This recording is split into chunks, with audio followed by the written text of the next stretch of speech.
இந்த பேய் படம் காட்டலாம் இருக்குல்ல, யார் இந்த ஆல்ஃபர்ட் ஹிச்காக், அவன் எதுக்கெல்லாம் பயந்தானோ அதை எல்லாரும் முன்னாடியும் காட்டி காசாக்கிடுவாங்க அவங்க.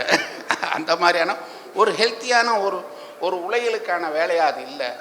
அது ஒரு ரெஸ்ட்லெஸ்ஸான பிரெயின். அது ரொம்ப ஜாக்கிரதையாக நீங்கள் பிகாசோ மாதிரி ஆளுகளை நம்ம பார்க்க வேண்டியிருக்குது. இதுக்கு நிறைய உதாரணம் சொல்லலாம், இப்போ அதுக்கான இடம் கிடையாது. இது நம்ம இப்போ என்ன பிரச்சனை அப்படின்னா, ஏற்கனவே சந்தைன்னு ஒன்று இருக்குது. அது சாமி படம், தலைவர்கள் படம், நாயகன் நாயகி படம், இயற்கை படம். இயற்கைன்னா பூ, நாய், கழுதை ஏதாவது ஒன்று வச்சுக்கோங்க. இது ஏற்கனவே சந்தையில் இருக்குது. இப்போ நம்ம ஆர்டிஸ்ட்டுக்கு என்ன செய்கிறாங்கன்னா, நாங்கள் க்ரியேட் பண்ணுறோம், புதுசாக பண்ணுறோம் அப்படின்னு சொல்லிட்டு அதே பிள்ளையார கோணமுஞ்சா போட்டு நான் மாடனம் பண்ணிட்டேங்கிறான். இதில் போதாத வரைக்கும் நாங்கள் மரபு நவீனமாக்கிட்டோன்னு வர சொல்லுவாங்க. இதுதான் பெரிய வேடிக்கை. அது ஏற்கனவே சந்தை சரக்கிடாது.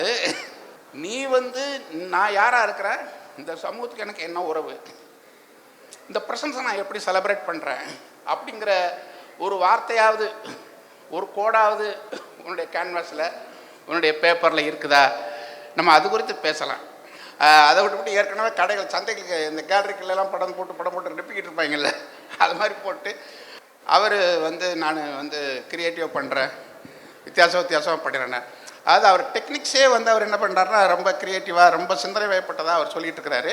அப்படிங்கிற இடத்துல இந்த மானிட விடுதலை நோக்கி, உலக தழுவிய ஒரு சகோதரத்துவம் நோக்கி நம்ம ஒரு ஒரு ஒரு உரத்த குரலாக செயல்பட வேண்டியது இருக்குது.